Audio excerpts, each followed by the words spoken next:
Merci, Monsieur le maire.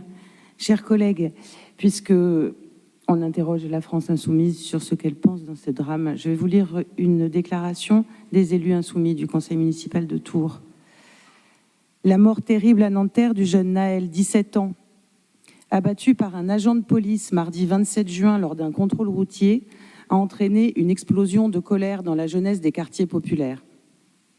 Ce tir à bout portant sur un adolescent, alors qu'aucun danger direct ne menaçait ni l'agent, ni son collègue également incriminé, s'apparente à une exécution.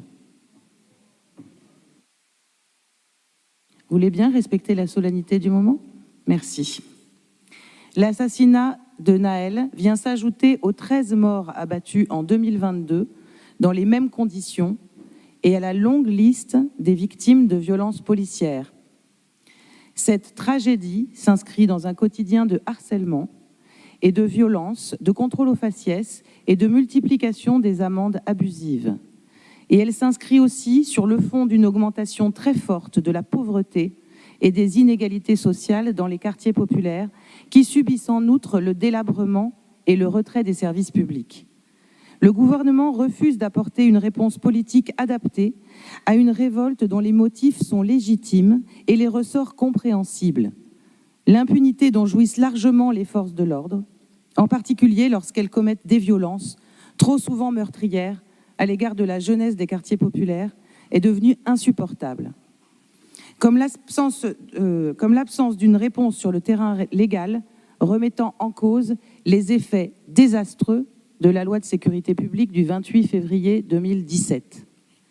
Le ministre de l'Intérieur, avec l'aval de l'ensemble de l'exécutif et du chef de l'État, se contente de mobiliser d'importantes forces de police la nuit, tandis qu'Emmanuel Macron, suivi par son garde des Sceaux Éric Dupond-Moretti, incrimine les parents et met en cause les réseaux sociaux et les jeux vidéo.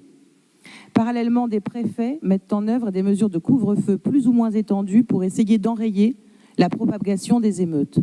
De son côté, le Rassemblement national, par la voix de sa présidente, appelle à la généralisation de ces couvre-feux et à la répression accrue de la jeunesse des quartiers populaires. Dans le même temps, les organisations syndicales de la police, de mèche avec l'extrême droite, en particulier le syndicat Alliance, se placent sur ce même terrain pour défier et menacer ouvertement le gouvernement en exigeant une impunité accrue pour les forces de l'ordre et des mesures d'exception pour organiser la répression. Face à ces forces de répression et d'appel à la guerre civile, nous affirmons qu'il ne peut y avoir de retour à un calme durable sans qu'il soit mis fin à l'impunité des forces de l'ordre, sans établissement de la justice sociale et sans égalité. À Tours, la France insoumise, nous y opposons l'exigence de justice pour Naël et pour sa famille. Comme les habitants et les habitantes des quartiers populaires, nous pensons qu'un retour au calme et à la protection des biens publics est nécessaire. Mais nous affirmons qu'il ne peut consister dans un retour au statu quo sur les violences policières, le racisme systémique et les discriminations.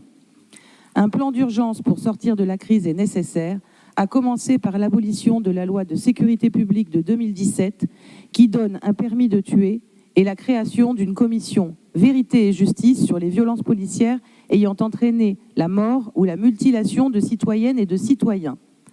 Il faut enfin entreprendre de lutter contre le racisme qui gangrène la police française et refonder radicalement son lien avec l'ensemble des populations autour de sa mission prioritaire de protection des personnes et des libertés.